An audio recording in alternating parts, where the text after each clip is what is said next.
Je sais que beaucoup de sketchs sur les jeux vidéo ont déjà été faits, mais j'ai remarqué moi-même tellement de trucs quand je jouais qu'il m'était impossible de passer au-dessus d'un tel sujet.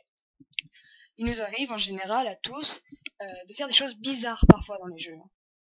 Moi-même, il m'arrive de faire des choses qui n'apportent rien à la réussite du jeu, qui ne changent rien au jeu, mais je les fais quand même. Prenons un exemple. Il m'arrive de jouer à Resident Evil 4 sur Wii, on incarne le personnage de Léon et on doit sauver des zombies une jeune femme blonde, Ashley, la fille du président des États-Unis d'Amérique.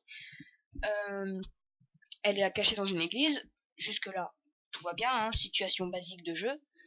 Mais arrive un moment où tu fais des trucs que toi-même tu te demandes pourquoi.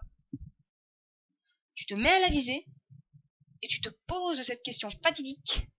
Qu'est-ce qui se passe si je tire? Deux solutions. La première, comme dans beaucoup de jeux, la meuf passe en mode increvable et dans ce cas-là tu te demandes pourquoi c'est pas elle qui va te sauver des zombies plutôt que l'inverse. Hein. Quitte à prendre les gens pour des cons, autant pas le faire à moitié. Deuxième solution, tu tires, elle crève et dans ce cas-là tu l'as dans le cul parce que t'as pas sauvegardé depuis 3 semaines. Pour ma part, j'ai tiré et je l'ai eu dans le cul. Attends, t'as le choix entre risquer ta vie pour sauver la blondasse ou alors la tuer directement pour pas te faire chier. Mais le but du jeu à la base, on s'en fout.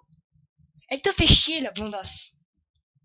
Autre jeu, autre exemple. Je prends GTA, peu importe lequel, peu importe le support. À un moment où on en a marre de faire des missions, on fait des trucs que tout vrai joueur de GTA ne fait jamais. Tu suis le code de la route. Non mais allô quoi. Tu joues à GTA et tu suis le code de la route. Non mais je sais pas, vous me recevez? Ça devrait être interdit.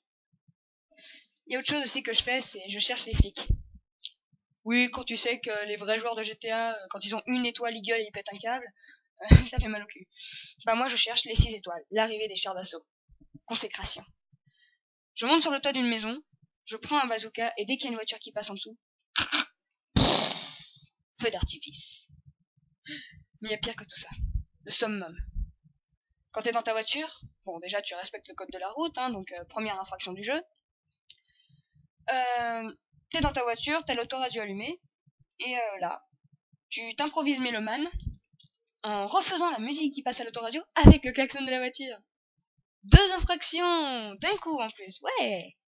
Mais mesdames et messieurs, ce genre de sonorité agacerait vos parents à l'extrême. Ils seraient capables de vous tuer pour que vous arrêtiez. Tout vrai joueur de GTA le sait. Et ceux qui jouent pas à GTA, vous avez qu'à vous y mettre, cordialement.